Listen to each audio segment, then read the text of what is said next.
the actions speak of? What do they tell us?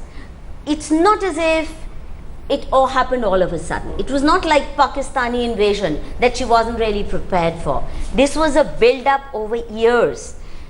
Bhindranwale was a plant, and it was a Congress plant. Everybody in Punjab used to call her the third son of Mrs. Indira Gandhi. Even in those days, it was well known. Secondly, it was meant to teach the Akalis a lesson for having given her such a tough resistance during the emergency.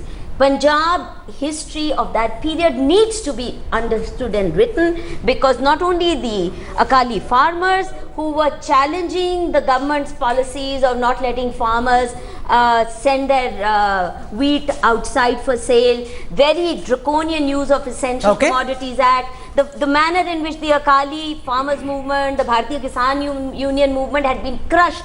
All that is the background history. Mr. Ranade, can the Congress get away by saying that there was... But one last point. See, we must also look at, even if you were talking about a certain situation having built up, Mrs. Gandhi not having been prepared for it, the fact is that KPS Gill proved a couple of years later how well, with surgical precision, with the least damage, with total open transparency and public cooperation, such an operation could be carried out. He did it very well and very successfully, and that's what broke the back of terrorist politics and militancy in Punjab. Can the Congress party legitimately claim that this was lack of intelligence which is responsible for the deaths that we saw? Because if information was available, and there's so many public accounts of books that we've read, that weapons were being sent into the Golden Temple, then surely people in the establishment knew what they were up against. The fact that there was a turncoat general planning strategy for Bhindranwale, all of this was known.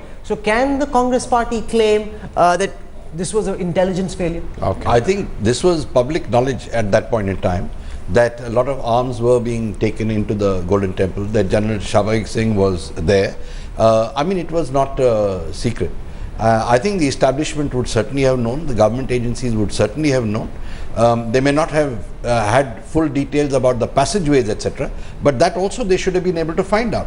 And that is precisely the point I was making, that had it been a covert operation, had intelligence agencies been involved, they would have taken their time and tried to get the details before but all those details had been sought, Sandeep. They'd already, from what I understand, they'd already gone in as journalists, they'd gone in as pilgrims, they'd drawn long dadis, they were looking like Sikhs. They were ready to execute this operation. There seemed to be a huge lack of communication between what RAW gathered, the intelligence that RAW gathered, and whether or not this was transmitted to the army. Because when the army went in, they went in absolutely, you know, on the assumption that the militants would actually lay down their weapons and just run out of the temple. I mean, that is how they walked in. How do you come to the conclusion that they would the militants would lay down their weapons? No, because it's a manner of speaking. I mean, the army should have made it their point to educate themselves based on inputs from the RNAW and other agencies. Which clearly they didn't, because here was an outfit that was working there for many months, which had scoped out the place, which so had is it once again General Bakshi a case? Institutions, is it once again General Bakshi a case of the left hand not knowing what the right hand is doing, the RAW having all this information about the exact layout, where the fortifications were available with them, and not sharing with them, with the army, General Bakshi? Look, that invariably is the case. We have seen repetitions of that in Sri Lanka. When the left hand doesn't know what the right hand is doing, our basic problem is coordination. But surely the army should have had better intelligence of its own. He was also propped up by the Congress party. That's a different debate. But surely the military intelligence should have had information of their own, General Bakshi. Towards the end, the tactical details were available.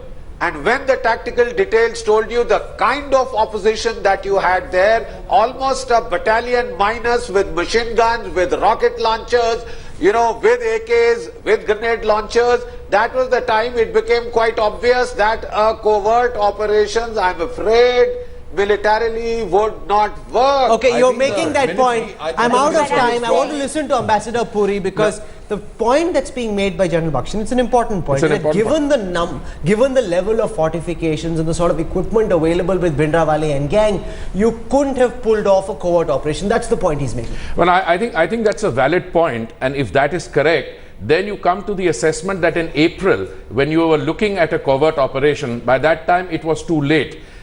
if that is indeed the case, that you had convinced yourself that the forces reigned inside the Golden Temple were of such a nature that you would have to use tanks, I'm afraid then the political decision should have been not to use the tanks. Because using heavy artillery against a religious shrine with thousands and thousands of pilgrims on that particular day, because it was a religious significance, it created a monumental public relations disaster as well. But I still disagree with what General Bakshi is saying, because Mr. Ranade, if at all, Indira Gandhi and the powers that be at that time felt that maybe a covert operation might not have succeeded, you could have sent it would have caused less damage. You could have sent in your paracommandos first and kept the army ready as standby. That's the most logical, the most basic way to go. Look, why couldn't you cut off supplies? No, you couldn't cut off supplies. It is argued. I'm not saying rightly so. They're already stocked up. They're stocked up, and there would have been anger in the villages around the Golden Temple. But I want you to respond to the point that I'm making. Let's not forget that the military commander had assured her that it would be a cakewalk. Exactly, that is the issue, that there will be minimal casualties. So it is a question of evaluating one option against the other. In the case of the covert operation, from what I can make out, the esteemed Mr. R.N. Cow said, I cannot guarantee that there will not be. So here is total humility on the one side. Is it false bravado, General Bakshi, on the part of the generals who said to Indira Gandhi that we can do this with minimal damage? False bravado on the part of the generals, Bakshi? In hindsight, I'm sorry to say, yes. And that's it. That's it. Okay, I'm out of time on this broadcast, but there are 2 points that emerge as clear as daylight. One, there's absolutely no rationale and logic behind sending tanks into the Golden Temple, even if that was the choice of the last resort. What could have been done could have been a mixture of a covert operation with the army there as standby, because you would have caught the enemy by surprise, and then if you'd been overwhelmed and overpowered by the enemy, you would have had the weapon of the last resort in standby. But then hindsight is always 20/20. And that's just the way. But they didn't learn. They went and propped up LTTE. That's another debate. We'll have you back for that, Madhukishwar. Thank you very much. Ambassador Puri, Jaidev Ranade, Madhukishwar, Talochan Singh, Mandeep Bajwa for joining us on Centre Stage, and also to Sandeep Punitharan for having pulled out this story.